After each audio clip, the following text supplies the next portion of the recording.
Hello, my name's Florence. Welcome to the Obs Pod. I'm an NHS obstetrician, hoping to share some thoughts and experiences about my working life. Perhaps you enjoy Call the Midwife, maybe birth fascinates you, or you're simply curious about what exactly an obstetrician is. You might be pregnant and preparing for birth.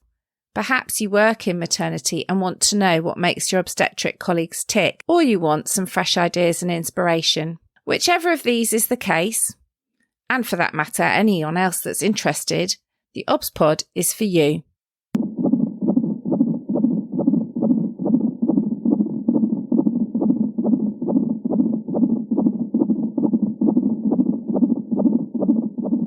Episode 85, WildObs Festive Special. Welcome to my second festive episode. I can't believe it's a year since I recorded my episode Festive Working, which, if you haven't listened to it, is all about what it's like to work in a maternity unit over the festive period. Today, we wanted to do something different. And in December, I often get up to mischief a bit with my good friend Gill Phillips, who recently started her fantastic WhoseShoes podcast.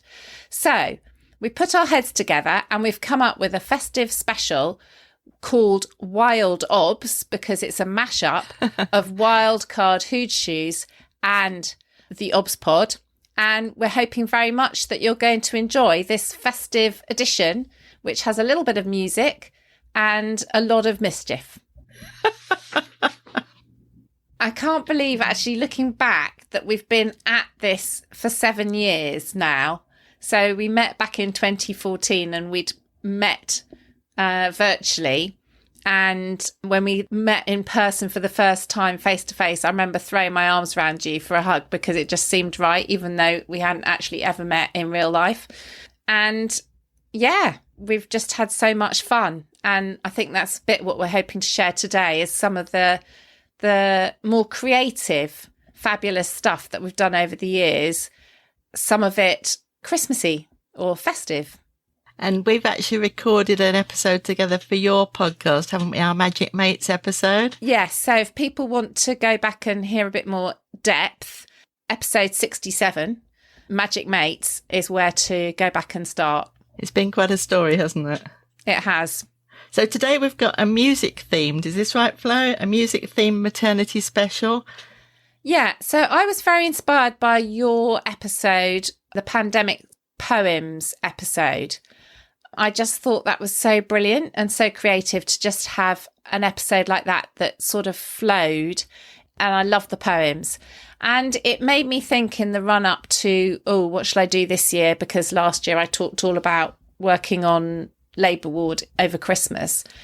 I thought, I could do poems and music. And I messaged you and you'd had exactly the same idea. And it was just one of those things of, aha, we need to do something together. And that's kind of how this whole journey starts, really, because I remember getting a train with you.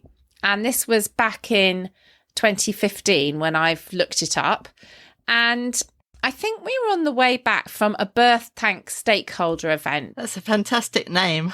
Now, birth tank was very serious, part of the National Maternity Review. And they were at the point where they hadn't completed the review, but they were starting to kind of think and synthesize what their recommendations might be. And they had an event in Birmingham to sort of test things out a bit and float a few ideas at us. And we happened to be there, along with quite a few of our gang of the MatX community.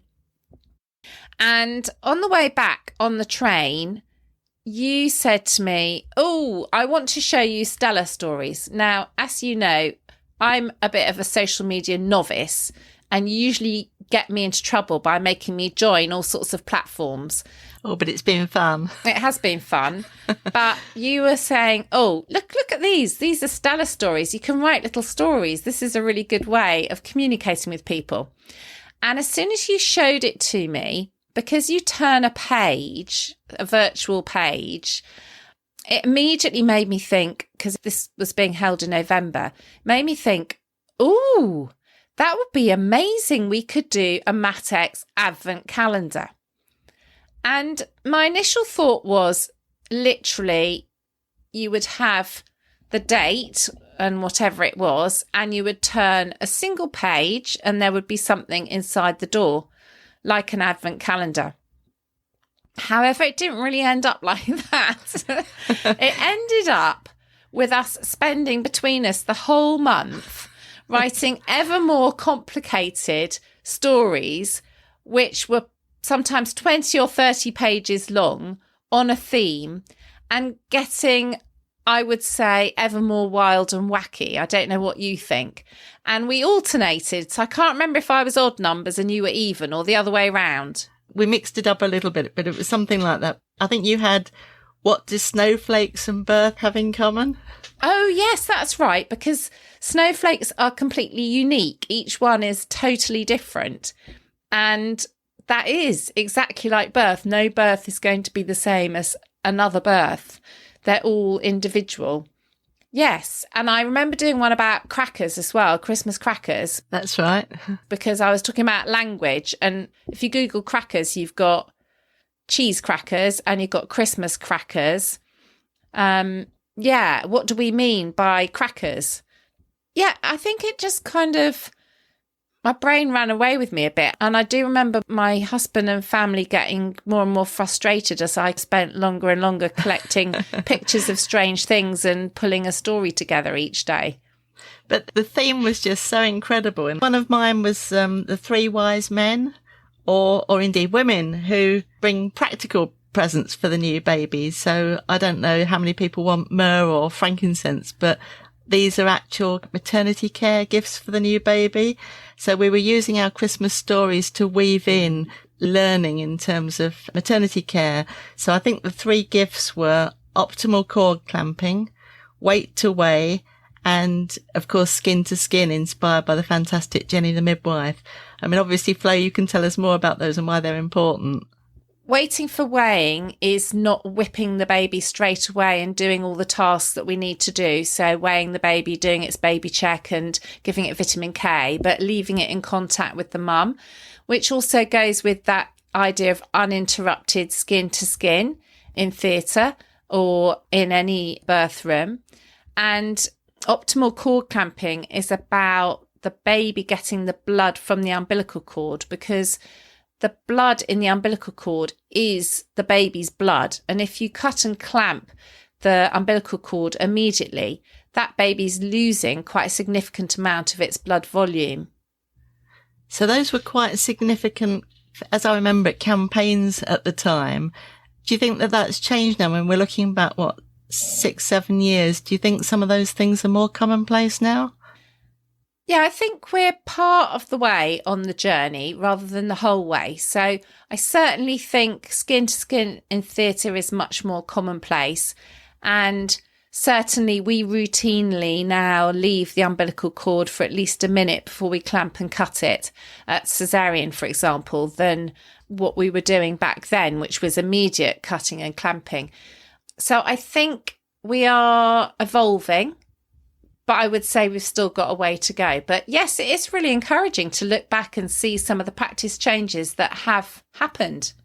And to think that our Matex Advent stories might have contributed to that, because certainly because they're fun. I think that's what we try and do through our Maverick stuff together, isn't it? Because they're fun, then lots of people actually look at them, read them, and then that starts to influence. Yeah, and it's about waking up a conversation, isn't it? And if something's attractive and interesting and engaging, people say to their friends, oh, have you seen this? And, oh, maybe I could contribute to this and jump in and change my practice. So, yeah. And I think for both of us, our podcasts are kind of the next iteration of that, aren't they? In terms of trying to draw people in and give them ideas and energize people. Exactly. And I think at that time, obviously it was all evolving. So we started to pull in some of we've talked about our Matex gang. So obviously other clinicians, but the women, the mum leaders really. And Helen Calvert was a force to be reckoned with. I know I couldn't tweet without putting the little wild horses emoji next to Helen. And she was the one that set up our Matex Facebook group, which is still going strong with, I think, about 4,500 members. So I remember giving a challenge to Helen that perhaps she could get her mum friends to do a rendition of Santa Baby. And I remember it was tricky because I wanted to make it into our final Stella story. And a limitation or a rule of a Stella story is that if you have a video, it can only be 15 seconds. So I remember writing this different version of Santa Baby, especially for Matex, and Helen getting different ones of her friends to read the different verses. And a couple of them came back at about 16, 17 seconds. And it was really difficult. Let's play a clip. Santa baby, don't leave us stuck so soon after birth. The worst is often postnatal care. Santa baby, keep filling up that sack for Matex. Santa baby, feeding is the last on our list. The gist is that we need more support, Santa baby. So thank you for the gift of Matex. For me, that is my favourite story, and literally it has stayed with me. So anytime I'm Christmas shopping and I hear Santa Baby, the music, literally in my head, all I hear is Santa Baby, put it in the sack for Matex. And that's all I hear. And I don't even know what the actual lyrics of the song are. Nor do I. Because that is the version, and it literally, I have it on the brain at this time of year. And so when I was initially thinking about doing the Obs Pod special with some music and poems, that was immediately the thing I thought, we absolutely have to put that in. Brilliant, yeah. And I'm conscious as well that obviously we're describing some highly visual stuff. I mean, all these mums singing under their Christmas trees with Christmas hats and so on. But we can each in our joint podcast put these links in our program notes, can't we? So that people can read the stories or see the little videos if it's something more visual. Yeah, totally. Something to explore. So moving on then, that Matex Advent series gave us a fantastic foundation. Where are we up to now? We're still quite early on, aren't we? We're just about to enter the NHS England Matex Challenge Fund and to bid for and successfully run our Nobody's Patient project and building on lots of connections and so on.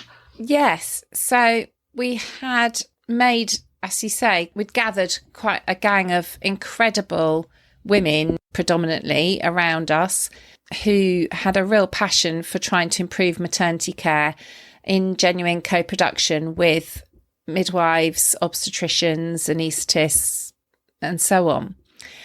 And the National Maternity Review had been published, and they'd put out this Matex Challenge Fund, and we'd put together a really good co-production bid and won some money to run this project.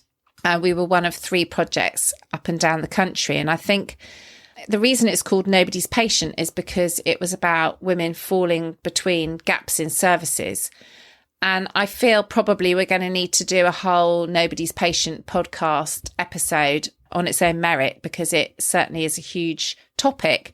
But essentially, we were looking at care of babies that were in the neonatal unit, women that were severely ill during pregnancy unexpectedly, and women with second trimester loss, so who perhaps fell between gynecology and maternity services. And as one of the 3 successful projects, we were invited to Expo NHS, the big once-a-year conference.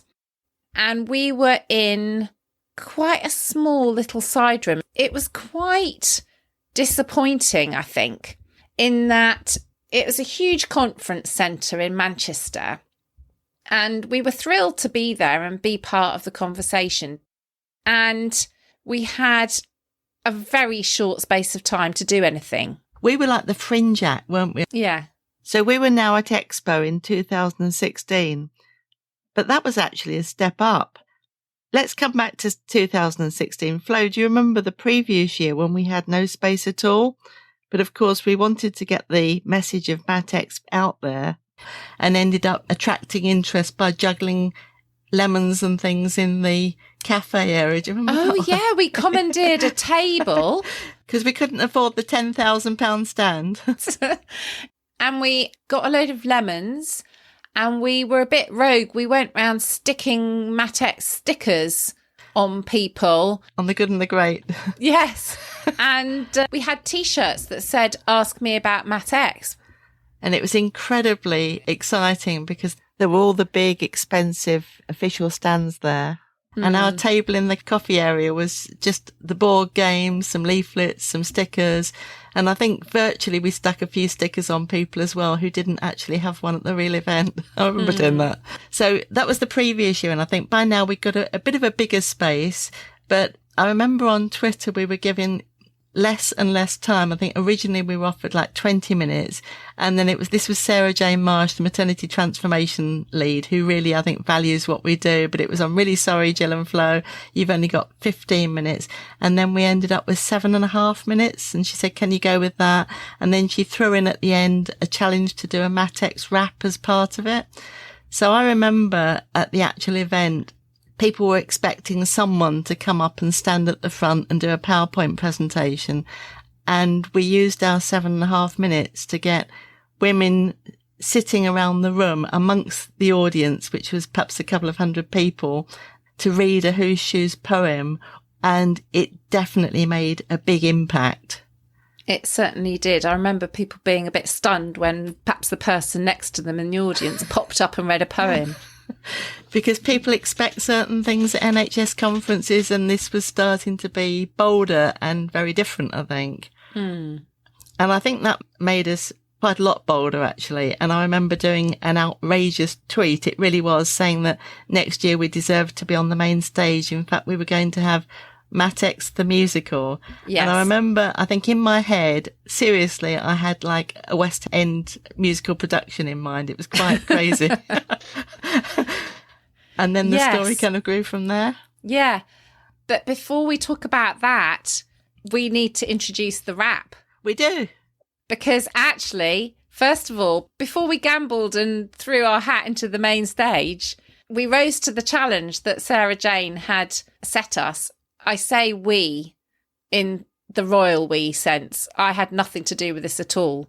But our wonderful mum singers who'd done the brilliant Santa Baby came up with a rap. They were like, "Yeah, she wants a rap. We'll do a rap."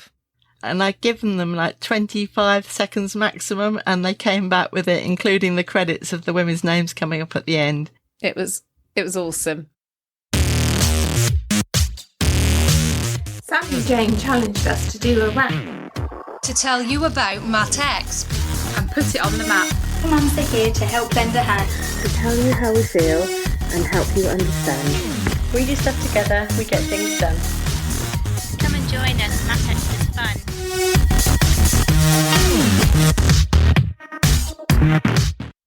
So having done 24 STELLER stories in 2015 for Advent, what to do when 2016 rolled around? Well, we weren't going to do it all again because actually it was a mammoth task, but we'd laid an amazing foundation that we could build on, and a lot had happened during 2016. So if you go and explore the STELLER stories, what you'll find is there are the original stories from 2015, and then at the back of them, we've put some additional pages. So we gave a bit of an update in 2016 on each topic about what new things had happened or what new connections we'd made or who else had jumped on board and done the same thing and how things had developed.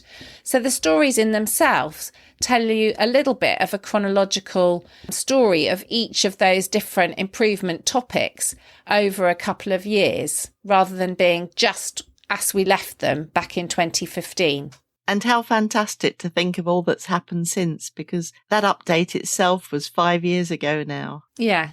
So, Gill, you were saying you kind of threw it out there, Matex the musical, the main stage. And I do remember we had quite a lot of Twitter traffic and joking about it back and forth with Sarah Jane and various other people. Then I can't remember at what point in the year she contacted us and went, she'd bagged the main stage. And I remember thinking, oh my God, what have we done? And she hadn't actually bagged the main stage, I think it's important to point out, for Matex the musical. It wasn't called that at that stage, was it? No, it was the maternity transformation. Very serious. Programme board, programme. Yeah. So it morphed into Matex the musical, didn't it? I remember there was a phone call with Sarah Jane Marsh and some of the NHS England people asking us to add some of our Matex magic. Do you remember that? I do. And most of what I remember about the preparation for this was you and me taking the card sets and scenarios and poems and trying to theme them against the recommendations in the National Maternity Review and the actions that we knew were taking place up and down the country. And I've still got on my phone, I think, photos, because the quickest way was for us to take a photo of stuff laid out all over the floor and send it to one another and compare notes about which ones we'd selected and what this was versus that. And an awful lot of planning. And I definitely think you did the heavy lifting with this one. I think I was a bit, oh my God, like we've just gone too far. And I think you bore the brunt of this.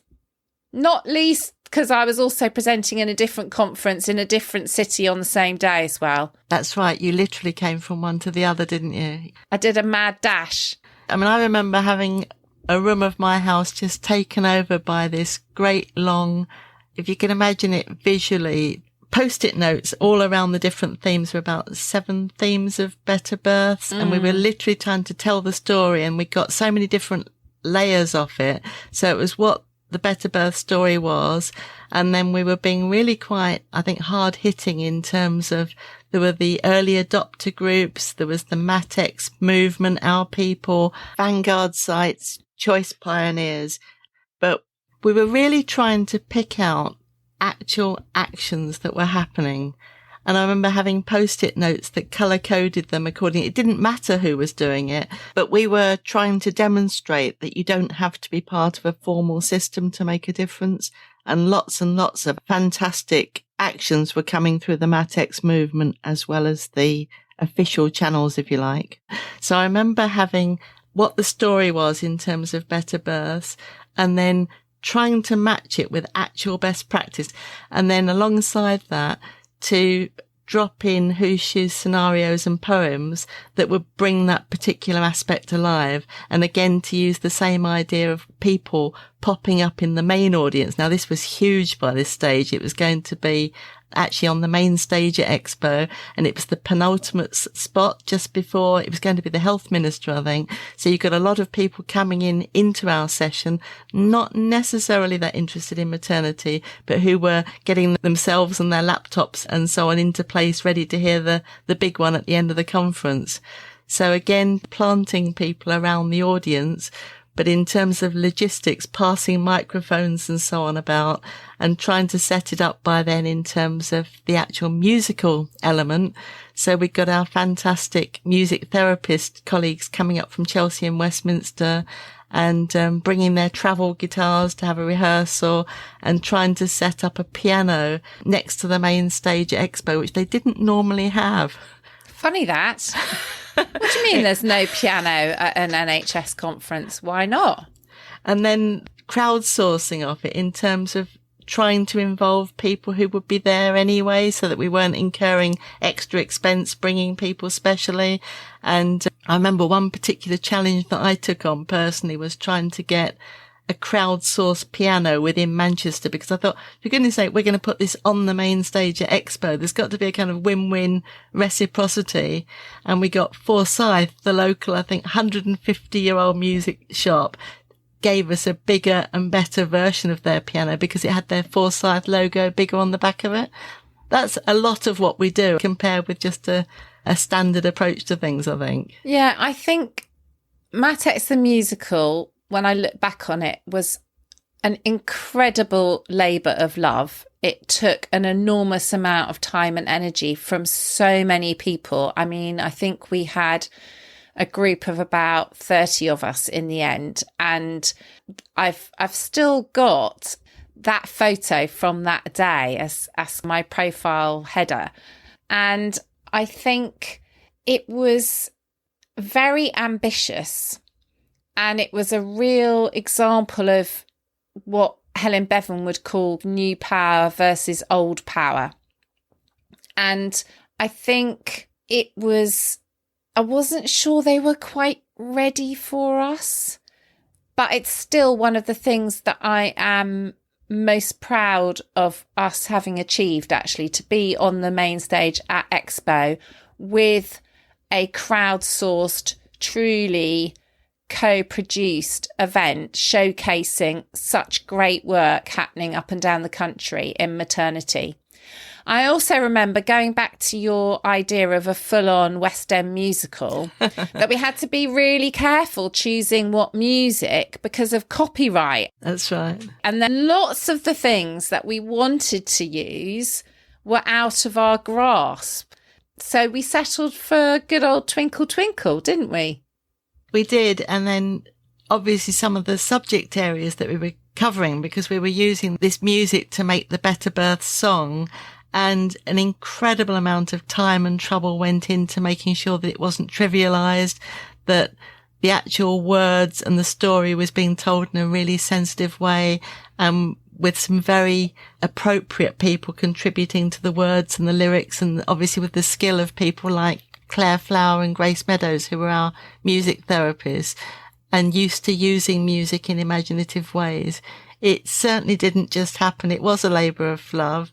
And I found it particularly difficult because that was the summer my mum died, and I was obviously looking after her. And, people have got their personal stories as a backdrop to these things, but it was just such a big thing to do.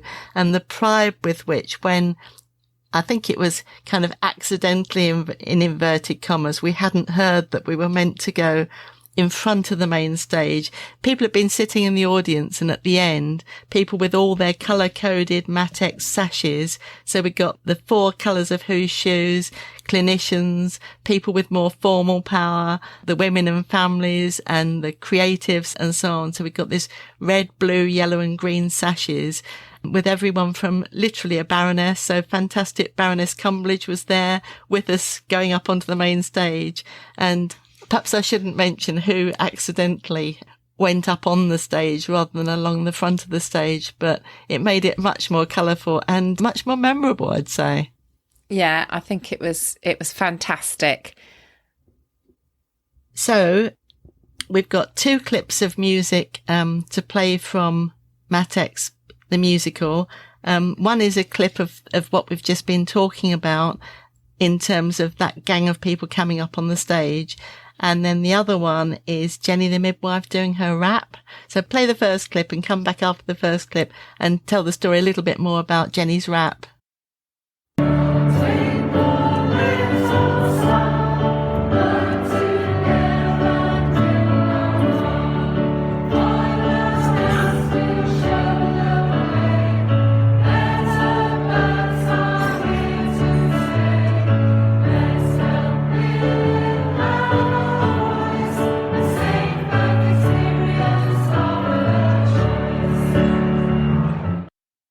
And talking about how sensitively and carefully we had to plan things, that afterwards it was so lovely that we got some feedback from people in the audience who said we'd pitched it exactly right and exactly how they felt it had kind of captured the important work of the maternity transformation programme and really was how the future and co-production should be, rather than the perhaps lip service it can sometimes be.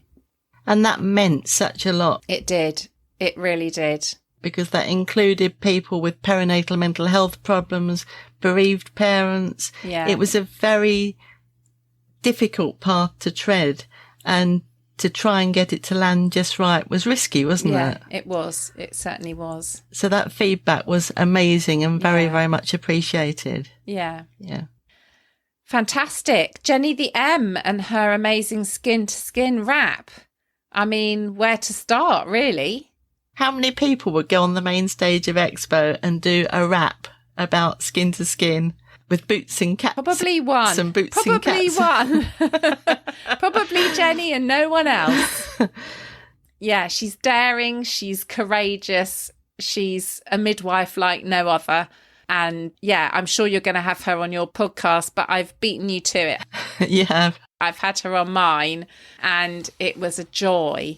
And she talked about being inspired actually by people being quite nasty to her and her being, well, I'm going to fight for this because I know this is right for women and babies and families. And yes, you know, she's been passionate about skin to skin and she wrote a rap and she performed her rap. It was amazing. It really was. Yeah, as is she. As is she.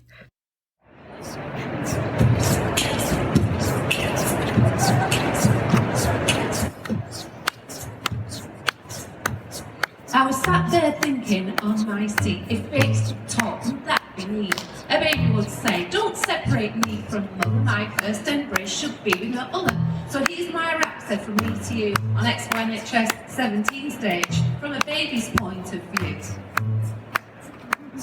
I like to be in skin to skin, it's bang on trending, totally in. Skin to skin just calms me down, prevents me from wearing a frown. It keeps me warm, my blood sugar stable, I'm telling you, it ain't no fable. So lay your cards up on the table, practice daily skin to skin, the natural way to oxytocin. Woo!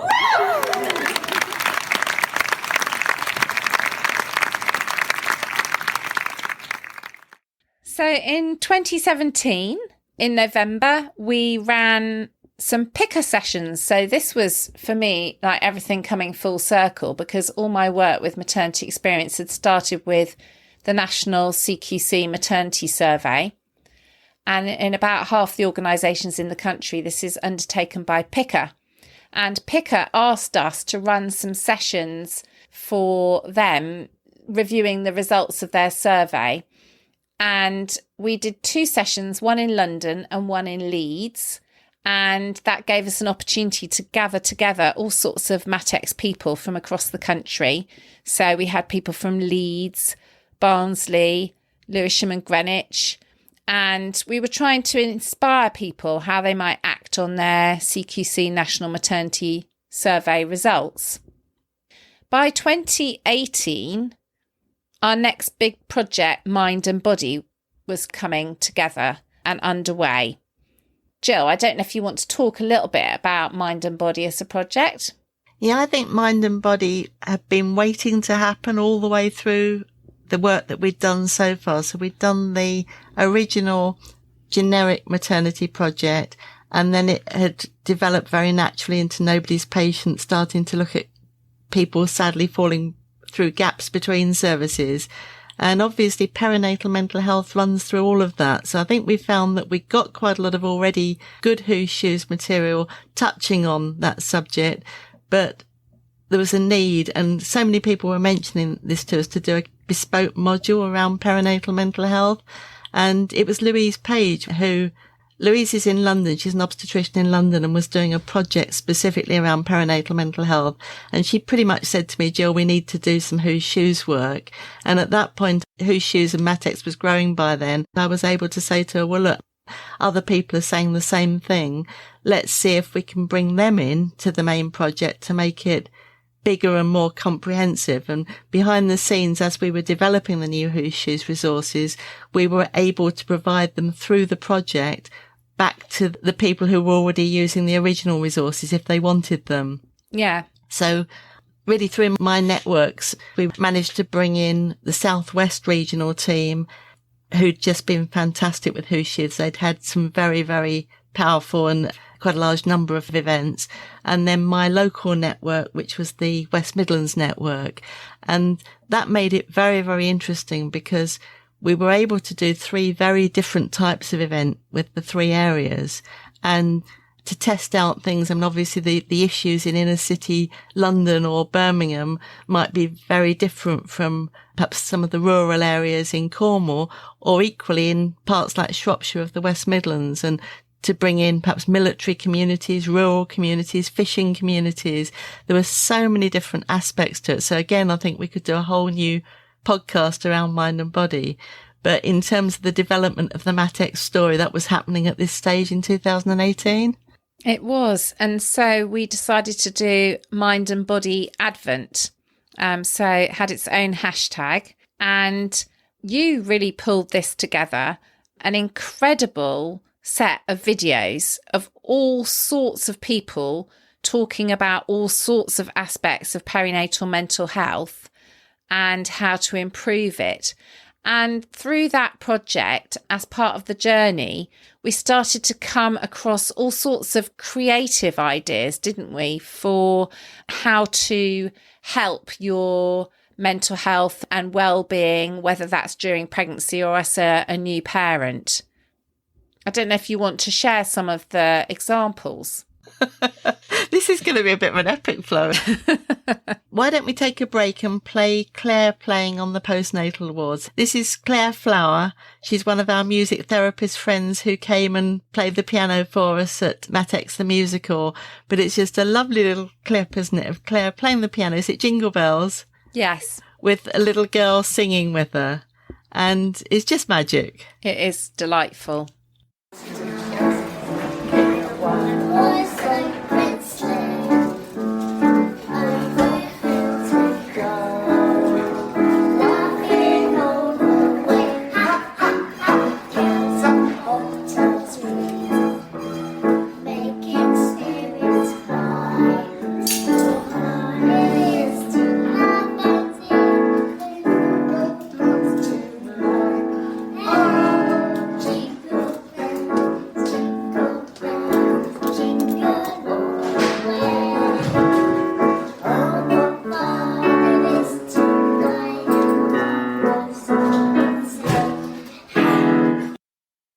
So that's an example of creativity, and we were finding so many.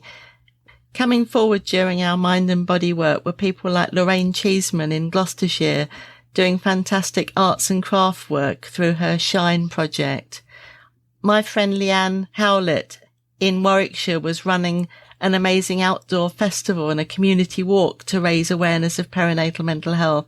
I think we're mentioning these kind of examples because creative means can really bring in new people and raise awareness, rather than more traditional, just a report about something, which is obviously terribly important, but it's not necessarily reaching the public and the people that matter. Yeah, and it comes back to that idea of social prescribing in terms of what we were talking about. The whole ethos of the project was mind and body, treating the whole person and considering what's important to that whole person, not just thinking about the physical illness or problems associated with pregnancy and new parenthood, but actually treating people as people, and that going for a walk or doing some art therapy or playing some music is as important as perhaps giving a blood pressure tablet or something that we might see as more traditional treatment. And one of the other musical stories that I loved at the time was Music While You Wait. Can you tell us about that one, Flo? So this was Claire with the violin lady, which was an amazing story. I think it happened at the Chelsea and Westminster workshop, and I can't remember what year that was held, but it was a postnatal workshop. But the story was that this woman was sitting in the waiting room. I think it was the diabetic antenatal clinic. So she was coming for a lot of appointments, very onerous having diabetes in pregnancy, have an awful lot of checkups. And she was in the waiting room, sitting waiting and listening to Claire play on her keyboard.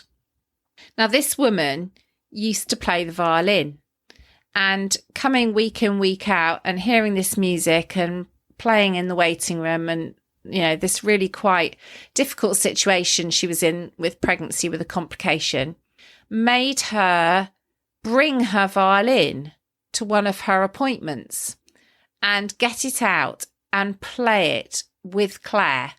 And for me, this really spoke to me because when I was young, I played the violin. I spent many, many hours playing my violin and playing in youth orchestras and things like that. And I hadn't played my violin for years and years and years. So when I heard this story, I really empathised. I thought, oh my God, that really could have been me. And when we held the workshop, she came and played her violin with Claire at the workshop. That's just so lovely. And we've got a snippet of that. Oh, and I've remembered she had a beautiful name, Florica.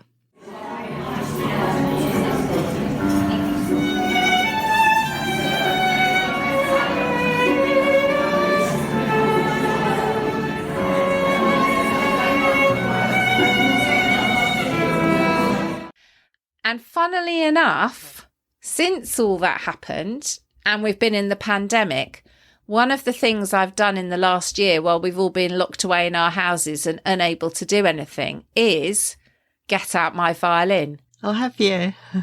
That I had not played for about 20 or more years and play my violin. Do you know I've got a violin as well that I haven't played for even more years than that? Jill, we could play a duet. I think you're rather better than me and always were. Oh my God, that would be so fun. That would be funny. Oh, well, that can be next year's festive special if we do some practice between now and then. A lot of practice, I think, but that would be funny. Excellent. So now we've reached 2019. Bear with us, everybody. Don't worry, this story will end. 2019 was an epic year because we went to a lemon festival together, which again will be a whole nother episode. But given we have fun with lemons and people on Twitter know we have fun with lemons, someone, I think it might have been Zoe, adds the poet's mum. I think she might have pointed us in the direction of the fact that it was an actual lemon festival in Menton. In its 86th year. In its 86th year, sorry, in Menton in the south of France. And so we went for a completely unbelievable lemon-themed weekend together. Very surreal. Which is one of the most special trips of my entire life. Yeah, and me. It was incredible. So we carried on with our creative, slightly wacky ideas. With even more lemons. With even more lemons. And the lemons definitely made it into the Advent series that year. And Jill started a Matex Advent series that year with shout outs to people who were providing support for all sorts of different people. And she kicked it off December the 1st with our wonderful music therapy friends at Chelsea and Westminster, and referred back to Music Whilst You Wait. So that was the music clip we just heard. So it's all coming together almost as if it was planned. So 2020. Wow. Oh, the pandemic hit. Oh, the pandemic. Oh, if only it was over. I know. And that was a mega challenge because all the work we'd done was all these amazing face-to-face workshops with 50 to 70 people in a room and unbelievable relationship building and connections and fun and cake and just very much human relationship based improvement and playing a game at the bottom of all this. So the pandemic was a bit tricky, wasn't it? And I guess the big challenge was whether we should try and take Whose Shoes online, because just as you've said, to be honest, I was quite reluctant because I thought it was about cake and bunting and being able to give people a hug and look round the room and read people's mood and so on. But Anna and Carrie, the graphic artists, were very keen, quickly adapted their methodology so that it was just as good as in the room, with studio lighting and clever ability to flip cameras around and being able to talk through the graphic records that they produced to capture the conversations. And Mr. Whose Shoes came to the party. He is a proper IT man and took it as quite a challenge. And before we knew it, we were bringing the board game online. We were flowing the dice. We were linking it to our database. And to be honest, with things like OBS software and stuff that I'd never heard of, we were ahead of the game, I think, in terms of some really interactive and quite special Zoom sessions. So again, that's a whole separate podcast, possibly virtual Whose Shoes. But it meant that generally we could keep our work going.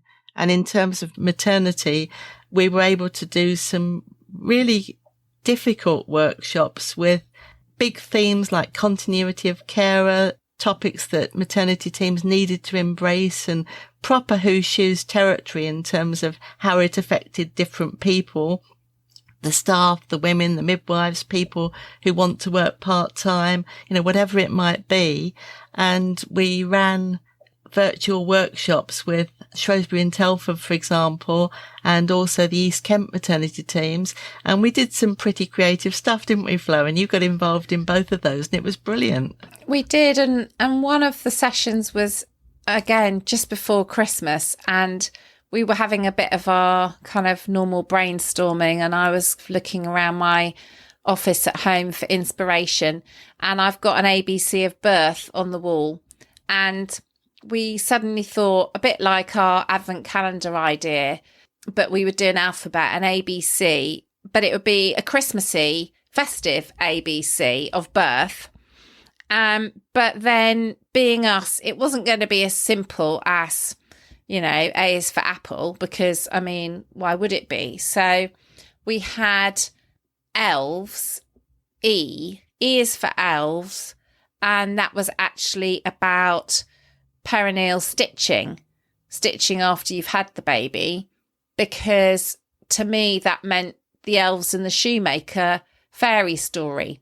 So we had some slightly cryptic things on our alphabet. And the other thing we decided to do was we only filled up a few random letters, and then we gave a challenge, didn't we, to the organisation we were working with, and said, well, there you go, here's your starter for 10. Up to you to complete the festive MatX continuity of care ABC, because we wanted them to have ideas. And again, it's co-production. We don't want to give people all the answers. People have got to come up with their own solutions. So that was really fun. And I think it's about ownership, isn't it? For people to come up with things that they've had fun producing that then are meaningful to them. Yes. And they really, really rose to the challenge, didn't they? And then displayed it very proudly, really, in their atrium, so that everybody can see as they come in the graphic record, recalling the conversations, these extra more creative bits that the team have created. And it keeps the conversations going, doesn't it? For people to come in and think, what's that? How did that happen? What does that mean? Is a very powerful way of actually keeping the energy from these events and taking forward the conversations and building them. Completely. It becomes a talking point, not only in the immediate after an event, but for a long time to come, particularly if you put it up. And if you put it up, you're drawing into the conversation so many different people. Anyone that walks past can ask, what is this? And start thinking about topics. And I think another exciting, unexpected outcome, really, so many of these things have evolved during the pandemic, is linking between teams. So on these virtual events, being able to bring people from different teams together. We've talked a lot about connections, so that, say, if you've got those two hospitals and you say, are you working together? They'll probably say, oh, yes. But that might well be just at director of midwifery level, whereas this is the continuity of carer leads starting to really form relationships like we've got and be able to bounce ideas off each other and practical problems, to have colleagues from other trusts who are in a very similar challenges and being able to compare notes and be stronger together. Yeah, and I remember when you were talking about doing virtual Whose Shoes, you saying to me, well, I don't just want it to be what we do in the room converted onto a computer. I want it to bring a different aspect bring different things. And I think that is something that has been amazing about the virtual situation, in that rather than me having to take a whole day off and travel up to Shropshire and attend an event and do whatever, I could jump on the computer for an hour and join you. And like you say, so could the national lead for continuity of care, or Jackie Dunkley-Bent, the chief midwifery officer for England.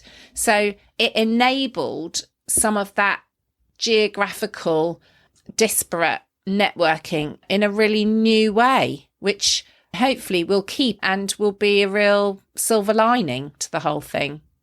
So 2020, of course, we had to do another Advent series. Of course. And in this case, it was trying to pull together best practice from the pandemic, and again, to feed through that thread of creativity. So we had health visitors singing, and of course, our music therapists, people like Gina Sargent sang about fab NHS stuff and how it offers an amazing platform to share good stuff within the NHS. So again, we were collecting stories and videos. So I've actually recorded a podcast with Dr. Terry Porritt, who runs Fab Change Stuff, on the Wildcard WhoseShoes podcast series. Oh, it was a brilliant episode.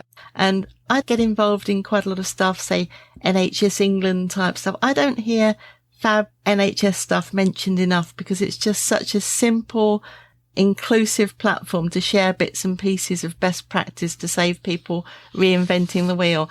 Yeah, I definitely recommend a listen to that one. Thanks, Flo. And coming back to the Advent series, again, we brought in lots and lots of creative stuff. And I remember the lively dancing from Emily and Emily Rose from Dance Break. Yeah. And then there was Thomas, wasn't there?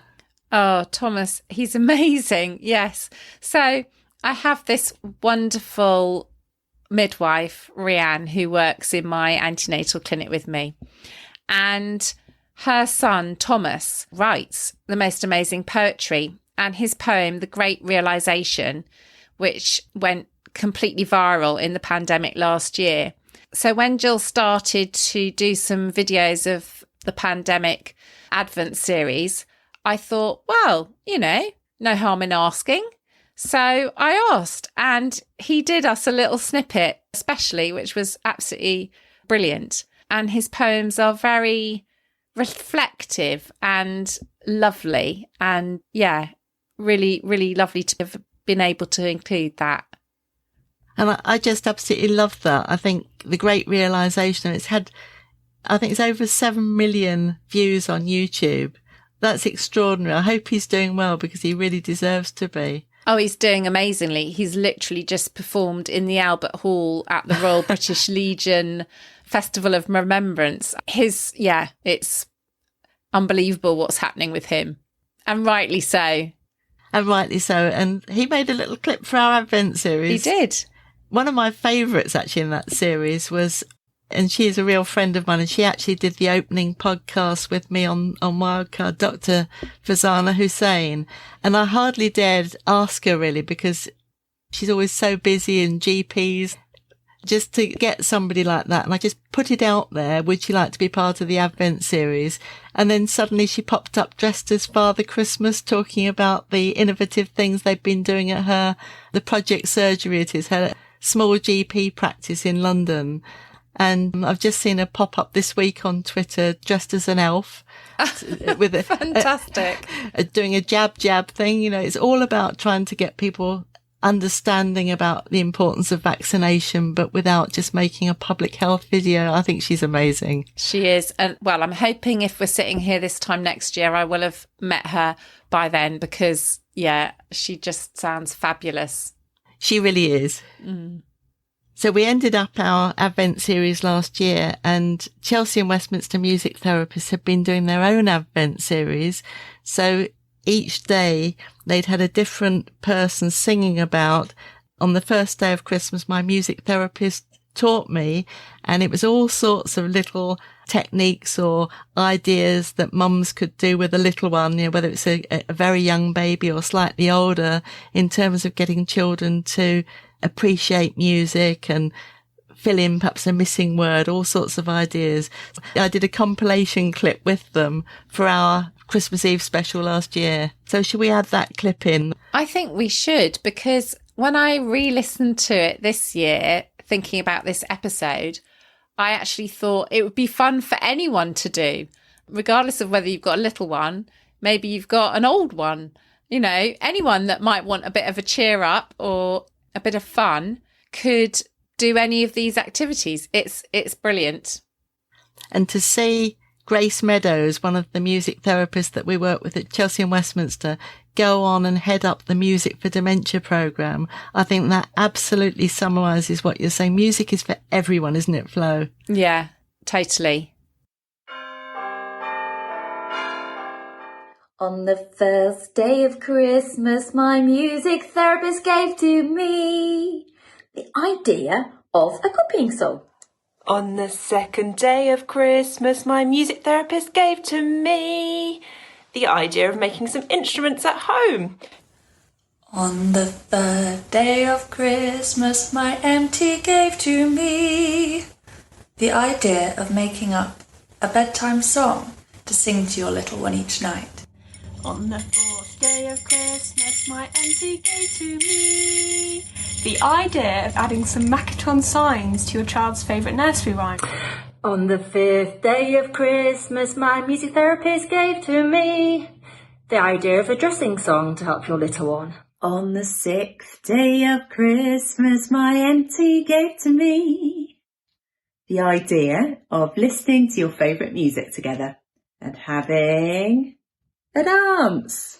On the seventh day of Christmas, my MT gave to me the idea of copying or mirroring even the smallest vocal or breathing sounds that your little one makes. On the 8th day of Christmas, my auntie gave to me the idea of making up a song about what your little one is playing with. On the 9th day of Christmas, my auntie gave to me the idea of singing a familiar song and leaving spaces to see if your little one can fill in the words or give you a sign that they want you to continue. On the 10th day of Christmas, my MT said to me, why don't we try making music with household objects together? On the 11th day of Christmas, my MT gave to me the idea of using physical movements in an already familiar song. On the 12th day of Christmas, my MT gave to me the idea of giving your little one the choice of 2 songs by offering 2 toys.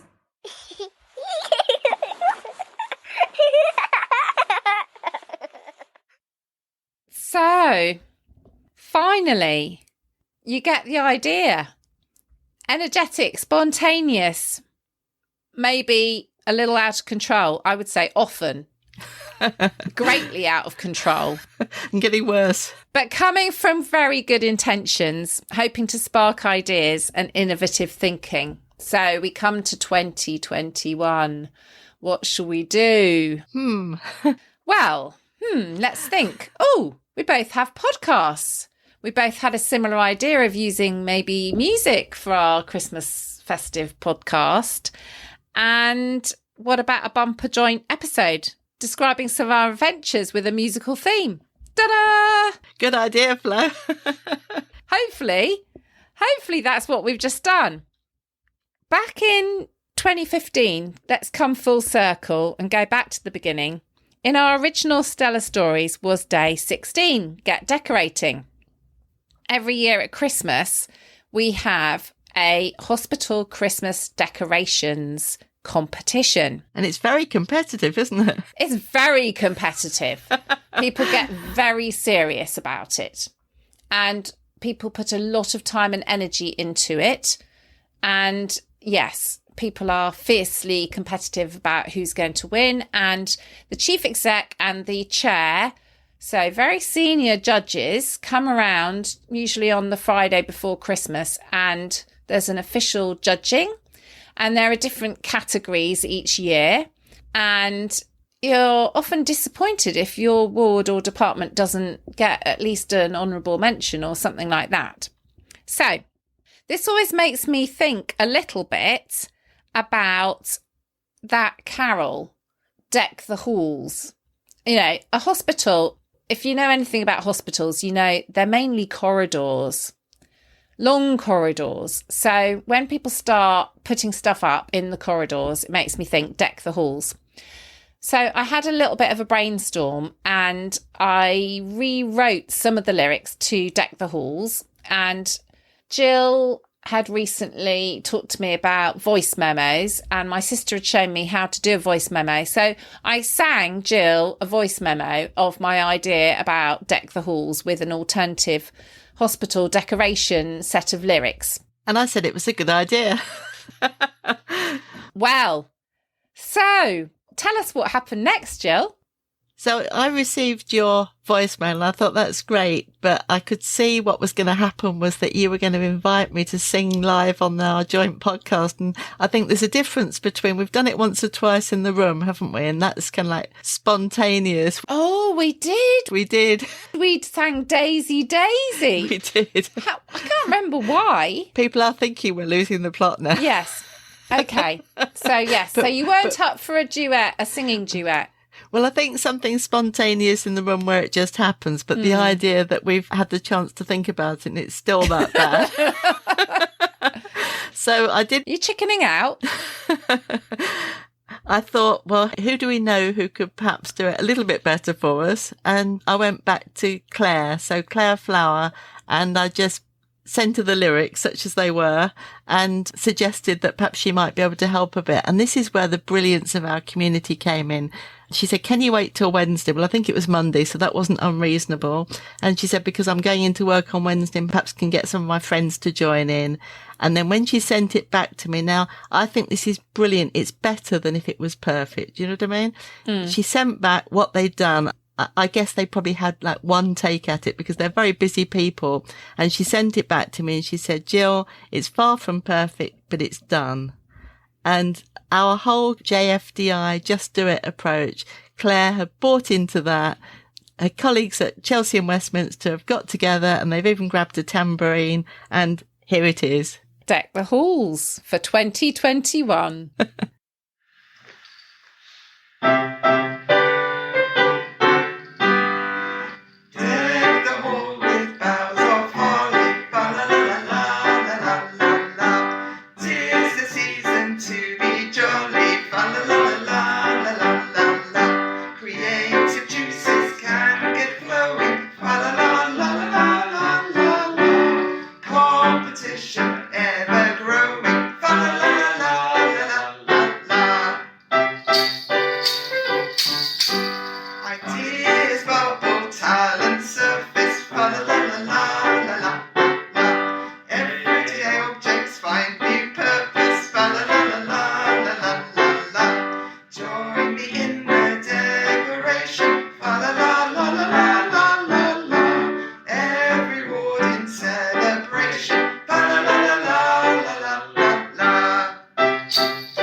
So thank you, Claire, and whoever she roped in unexpectedly on that day. We're very grateful. Very grateful. We hope you've enjoyed this, our latest MatX adventure. Who knows what next year, 2022, MatX adventure will be? We'll have to see. Possibly violins. Possibly violins. Making people cry. We hope you have a wonderful festive season, whether you're working over the holidays or not. Hopefully not too many of you have got COVID and are unwell. And we do hope that some of you have an opportunity to meet up with family and friends safely. We will see you all in 2022. In the meantime, happy Christmas and New Year from Flo and Gill.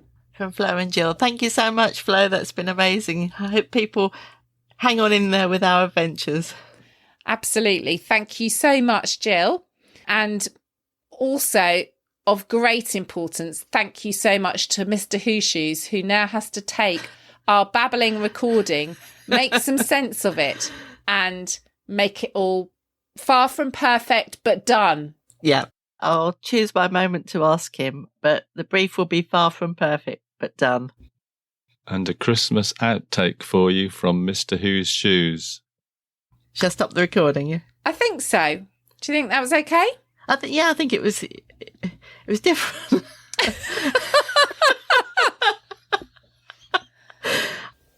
I do hope you've enjoyed listening to this episode of the Obs Pod. Feel free to contact me on Twitter at FW Maternity or at the Obs Pod to ask me questions, give me topics for future episodes, or let me know what you think. It's absolutely fantastic when you get in touch. I really enjoy reading your comments. As usual, I've tried to include in the programme notes some extra reading about this particular topic, both for professionals working in maternity care and for pregnant women using services. I'd like to reassure you that although I'm talking about my experiences working in maternity care, I take confidentiality very seriously and do not give any personal information about any of my patients. If you've enjoyed listening, I'd love you to recommend the Obs Pod to friends or colleagues, and please do leave me a review on whichever podcast directory you find my episodes. Many thanks for listening.